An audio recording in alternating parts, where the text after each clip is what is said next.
Ils entendent parler de lui, ils commencent à n'être pas des prédicateurs. Comment y aura-t-il des prédicateurs s'ils ne sont pas envoyés? Il est dit qu'ils sont venus l'épée de ceux qui annoncent la bonne. La foi véritable vient de ce qu'on entend. Et ce qu'on entend vient de la parole de Christ. Il nous faut la prédication.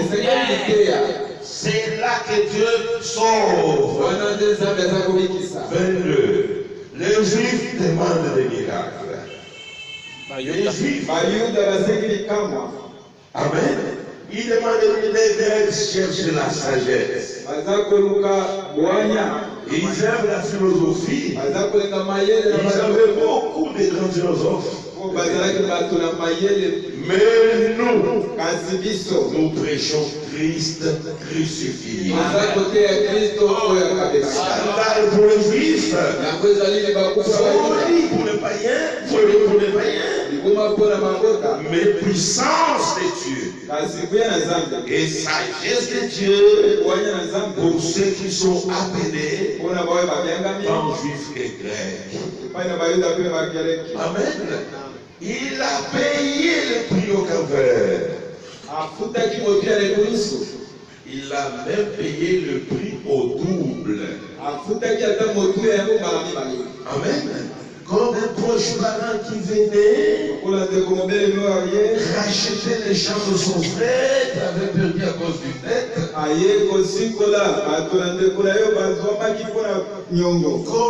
Combien était la dette?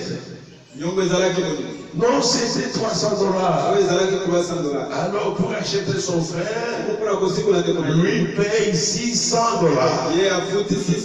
Ça veut dire, les nouveaux acquéreurs n'avaient aucun droit de refuser avec les gens. C'est comme ça que Christ a payé le prix de notre rachat. Amen. Maintenant, la commission revient au prédicateur.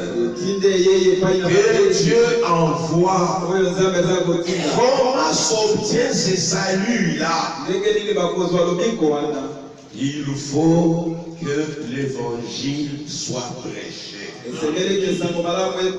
C'est pourquoi il dit à ses disciples, allez, prêchez la bonne nouvelle. C'est lui qui croira et qui sera baptisé sera sauvé. C'est lui qui ne croira pas, il sera condamné. Amen. C'est comme ça que l'Église a commencé et l'Église continue jusqu'à la fin en prêchant l'Évangile. Et l'après-midi nous verrons si vous négligez la prédication de la croix selon l'ordre de Melchisédek, il est le garant d'une alliance excellente. L'ancienne alliance devait tomber et la nouvelle alliance a été inaugurée. Pas avec les sang de bêtes, mais avec son propre sang. Amen. C'est pourquoi, verset 24, mais lui, Christ, parce qu'il demeure éternellement, possède un sacerdoce qui n'est pas transmissible.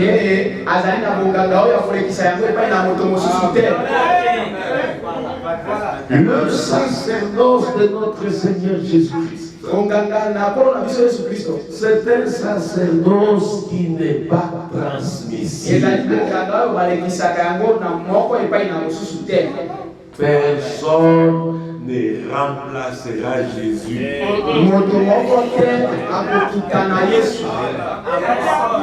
Aucun prophète ne remplacera Jésus.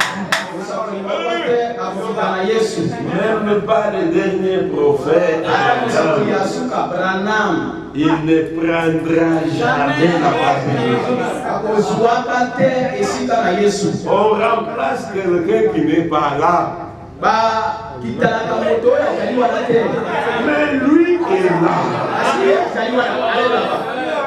Vous allez le remplacer comment?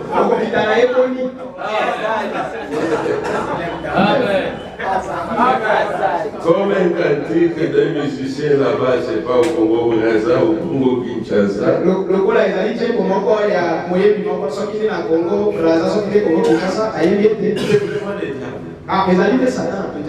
Oh, Jésus a terminé sa course dans Brandon.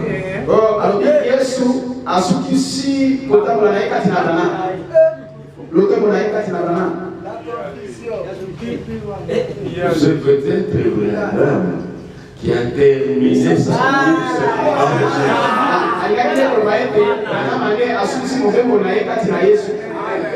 Au moins on comprend.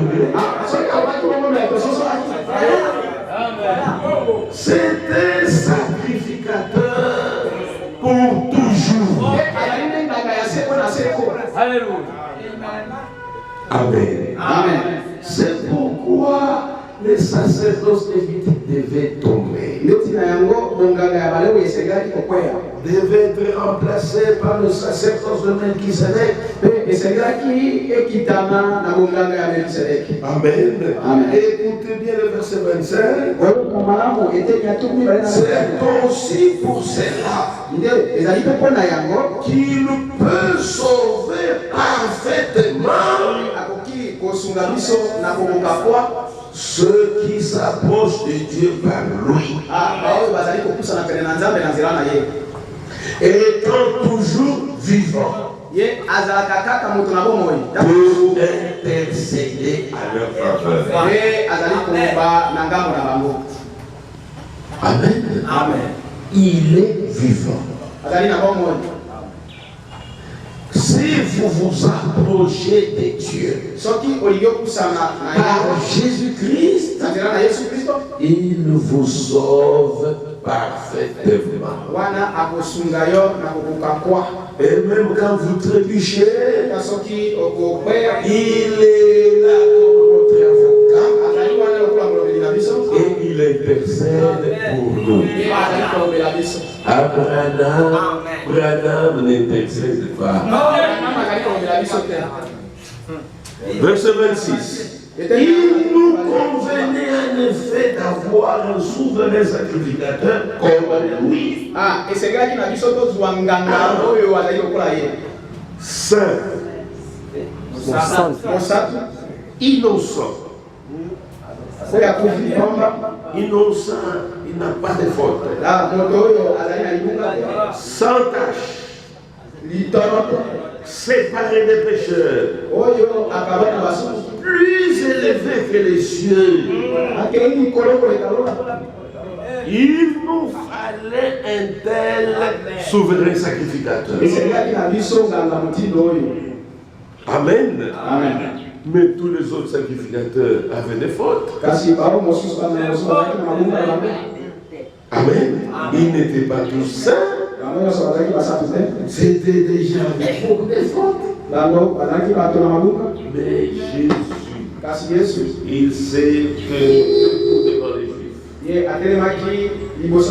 Et il leur a demandé, qui de vous m'accusera de péché? Mais s'il se tient devant nous et demande de nous compter les péchés, il y en a beaucoup. Et chaque année, il demandait pardon. Il a menti.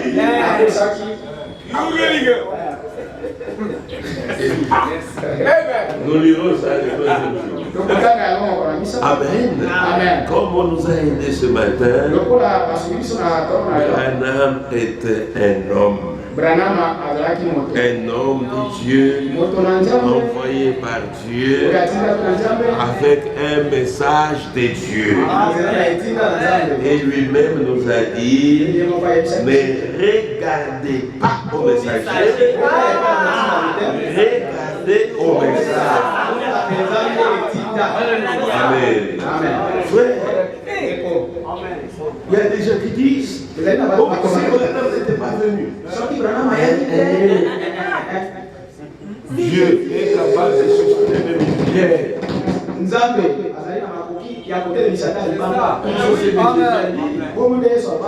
Alléluia. Amen.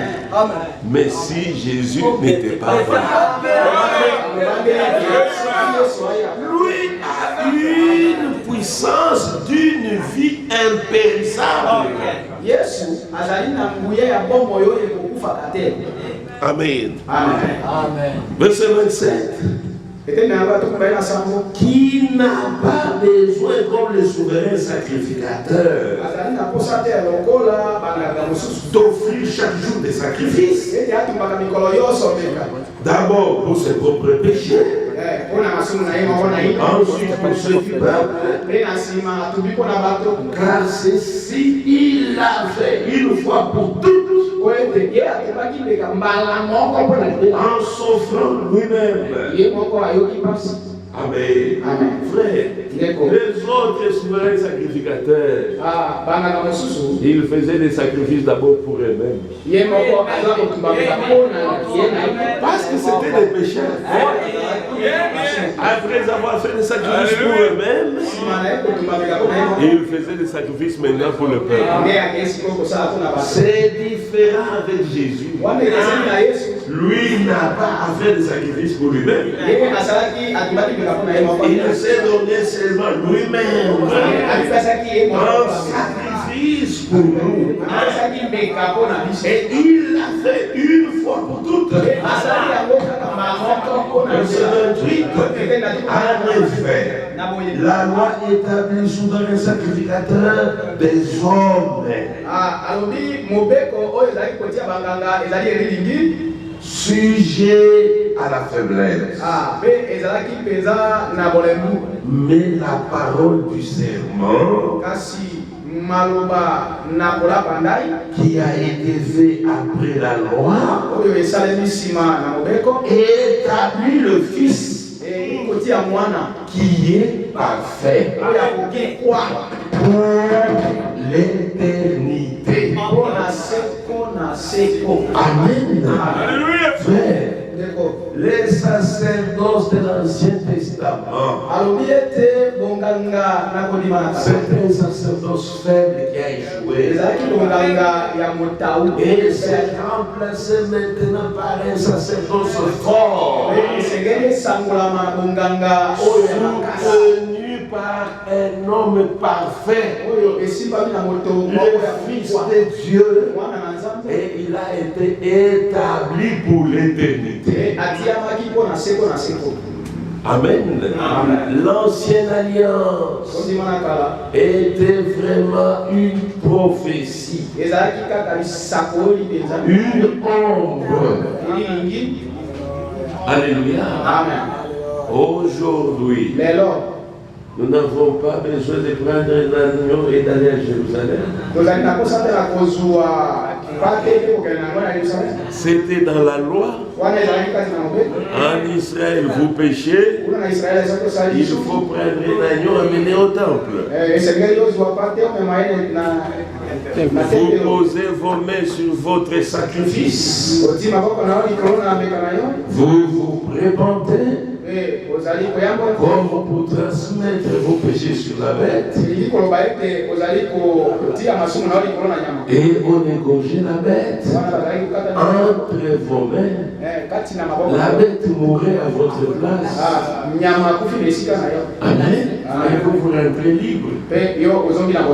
Aujourd'hui, cette loi Cette ordonnance-loi, c'était une prophétie qui s'est accomplie en Christ. Aujourd'hui, vous péchez, vous n'avez plus besoin de prendre une bête, de voyager pour aller à Jérusalem. L'agneau de Dieu, c'est notre Seigneur Jésus-Christ. Amen. La loi était une ombre, était une prophétie, et tout s'est accompli en Christ. C'est pourquoi tout le plan de rédemption, Dieu le voyait en Christ. C'est en Christ qu'il nous a connus. C'est en Christ qu'il nous a élus. C'est à l'image de Christ que nous sommes tous prédestinés à ressembler. Voilà le plan. Amen. L'ancienne alliance a échoué. Aujourd'hui, nous sommes dans la nouvelle alliance. Nous sommes sous la grâce. Dans Jean 1, il est dit, la loi est venue par Moïse, mais la grâce et la vérité sont venues par Jésus-Christ. Amen. Pendant que nous sommes sous la grâce, vous voyez les gens encore retourner à la loi de Moïse. Vous ne comprenez pas la rédemption. Vous trouvez aujourd'hui des églises qui interdisent aux gens de manger les cochons. Quand vous demandez l'écriture, ils vont vous donner les victimes. On dit non, pas ça. C'était une prophétie. Aujourd'hui, tout est accompli en Christ. Amen. C'est pourquoi même Pierre, qui devait aller chez Corneille, quelqu'un des nations. Amen. Dieu commence par nous montrer toutes ces bêtes. Il a vu une vision. Dans la vision, il voit toute une natte descendre devant lui. Il voit là les canards. Il voit les salamandres. Il y a comme les crocodiles et tout ça. Et la voix lui dit, prends et mange. Pierre dit, jamais de ma vie, quelque chose de pur comme ça n'est impur dans ma bouche.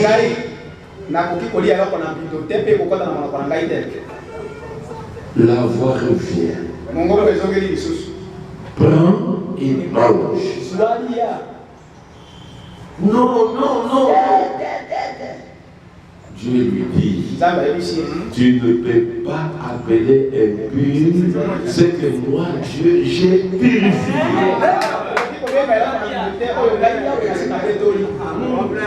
À l'instant là, le messager de Corneille toque à la porte. Et nous venons te chercher. Nous allons chez Corneille. Et Pierre avait compris.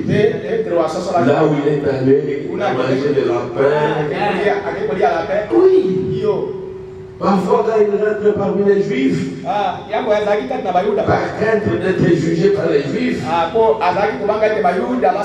et il s'abstient un peu. Et quand Paul a remarqué ça, Paul a réprimandé Pierre. Nous sommes sous la grâce, nous sommes plus sous la loi. Et aujourd'hui, même nous confondons la loi et la grâce. Nous ne sommes plus sous la loi.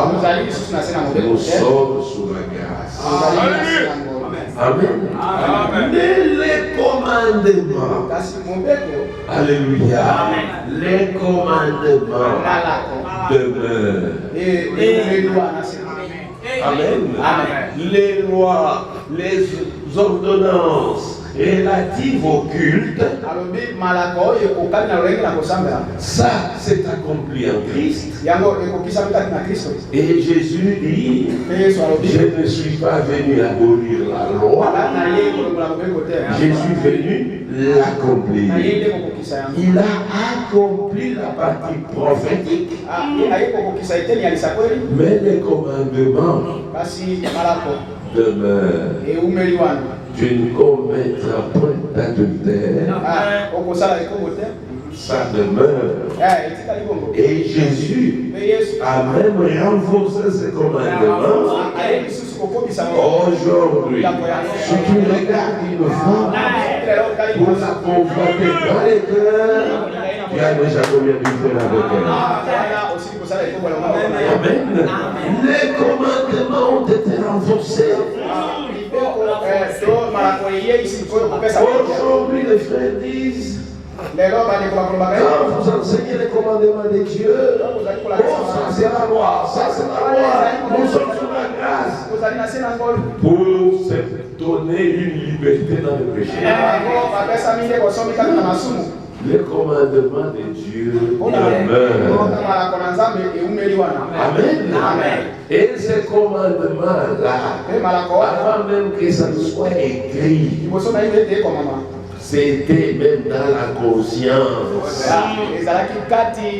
Des gens comme Joseph, il n'y avait pas encore de loi. Amen. Mais quand la femme de Potiphar commençait à lui faire des avances, il a dit, je ne peux pas commettre un si grand péché contre mon Dieu. Amen. C'est pourquoi, mes frères, pour en arriver à la nouvelle alliance, il fallait que Dieu lui-même vienne. Amen. Il a donné la promesse à Éden. Tous les prophètes ont parlé de la venue du Rédempteur. Et il devait venir lui-même dans la chair. Pourquoi dans la chair? Là même où le péché avait été commis. C'est pourquoi je l'ai insisté sur Adam esprit et Adam chair. Si c'est un esprit qu'Adam avait péché, il suffirait que Dieu, un esprit, résolve le problème du péché.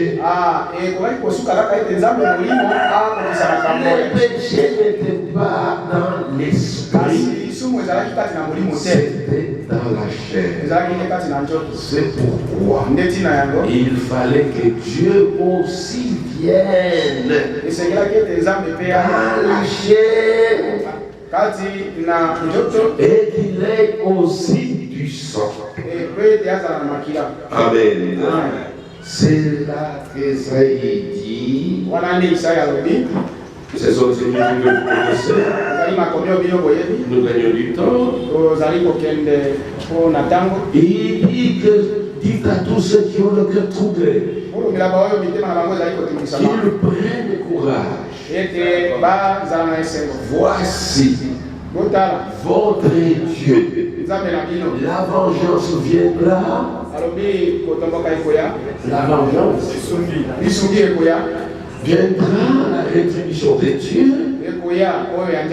Il viendra lui-même et vous sauvera. Comment devait-il venir? Il dit le Seigneur lui-même vous donnera ainsi une vierge concevra. Elle enfantera un fils et lui donnera le nom d'Emmanuel. Et cet enfant qui naîtra C'est lui Dieu ou c'est seulement un fils qu'il a envoyé? Et Esaïe répond même encore. Un fils nous est né. Un enfant nous est donné. La domination reposera sur son épaule.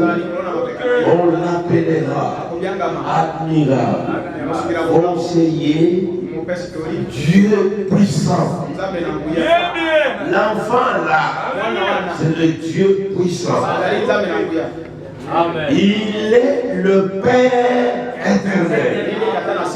Et il est le prince de paix. Amen. Dieu est venu dans la chair en passant par la naissance virginale. Et à chaque homme, il lui est donné de naître une seule fois pour toutes. De vivre une fois et de mourir une fois. Dieu est passé par la naissance virginale et il est devenu chair. Et les apôtres aussi ont témoigné la même chose. Au commencement était la parole. La parole était avec Dieu. Et la parole était Dieu. Et la parole a été faite chair. Et ça, c'est le plus grand mystère de la Bible. Amen. Le mystère, c'est pas les tonnerres. Le mystère, c'est Dieu qui devient un homme. Et Paul dans Timothée dit,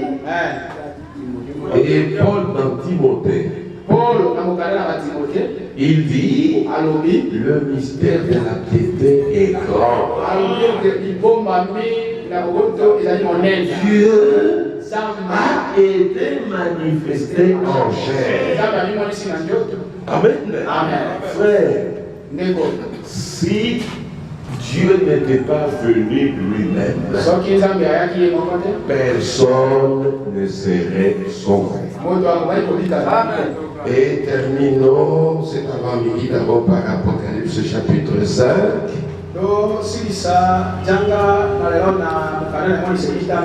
Amen. Dans Apocalypse chapitre 5, Jean sur l'île de Patmos voit dans la main droite de l'homme qui était assis sur le trône. Ce livre-là était scellé de 7 sceaux. Amen.